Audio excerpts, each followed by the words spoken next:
Salut à toi, écoute je te fais cette petite vidéo du coup en direct de ma voiture, tout simplement pourquoi?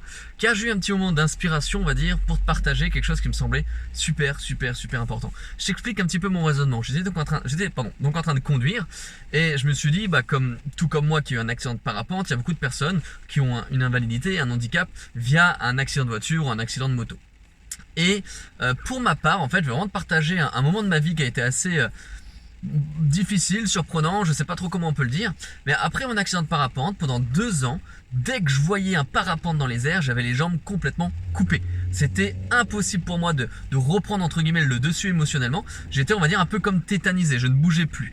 Donc j'étais pas non plus dans une parano, qu'on soit ok, hein. Si tu m'aurais parlé à côté de moi, je t'aurais répondu. Mais par contre voilà, je chantais un réel mal-être. Je me souviens même que d'ailleurs à cette époque-là, donc à un moment donné, je me rappelle avoir pris le télésiège dans l'autre sens, c'était dans le sens de la descente avec une enfant que je devais descendre parce que j'étais pisteur secouriste donc dans une station de ski et on devait descendre une enfant de par le télésiège alors qu'on n'avait pas forcément le droit entre guillemets dans l'aspect classique. C'est-à-dire qu'en fait si tu veux, pour t'expliquer plus en détail, normalement une certaine remontée mécanique t'autorise à prendre le télésiège à la montée et non pas à la descente. Mais là on a dû faire une dérogation pour cet enfant qui n'osait pas descendre à ski. Donc j'ai dû l'accompagner sur le télésiège et là de nouveau je me suis vu totalement un peu tétanisé si tu veux parce que faut savoir que quand tu prends le télésiège en sens inverse, ça a les mêmes sensations que quand tu vas décoller en parapente. Les parapentistes pourraient te le dire. Et donc si tu veux, donc j'étais en train de conduire et j'étais en train de penser à ça, que les personnes qui ont un accident de moto, un accident de voiture, bah ça doit être pour certains très compliqué justement de reprendre le volant, de reprendre la moto et de remonter à cheval comme on dit, hein. Et en fait si tu veux, pour ma part qui a mis donc plus de 2 ans à reprendre le parapente, parce qu'aujourd'hui je fais du parapente et ça reste une de mes principales passions, et ben en fait si tu veux, je vais te donner quelques petites astuces. Moi une astuce qui a été vraiment incroyable et qui a tout de suite pu faire switcher cet état d'esprit de mal-être que j'avais quand je voyais un parapente, c'était en fait de recommencer via une activité dérivée.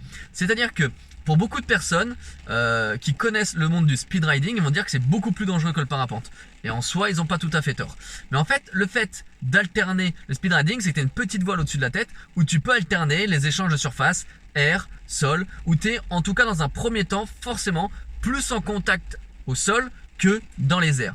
Et en fait, le fait de recommencer par ça, moi, m'avait donné énormément de sécurité.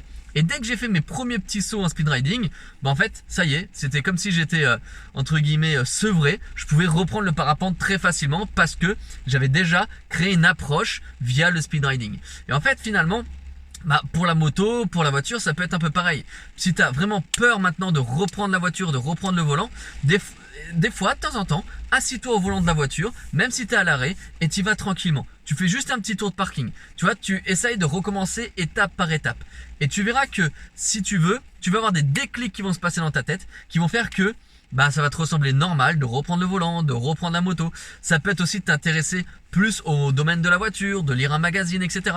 Mais en fait, si tu veux, de vraiment te réintéresser à cette activité finalement avec laquelle tu as eu un traumatisme. C'est de retourner justement via cette activité peu à peu. Voilà. Donc je voulais vraiment te partager ce petit point en tout cas qui me semble mine de rien qui a son importance, en tout cas qui pour moi fait une énorme différence et qui du ce fait aujourd'hui bah je recommence le parapente, je refais du speed riding avec énormément de plaisir, énormément de passion et surtout zéro crainte et zéro peur, et bah ça fait toujours plaisir de recommencer ses passions. Donc voilà. Oublie pas de t'abonner à la chaîne, je te souhaite une très belle journée, je te dis à tout bientôt. Ciao ciao.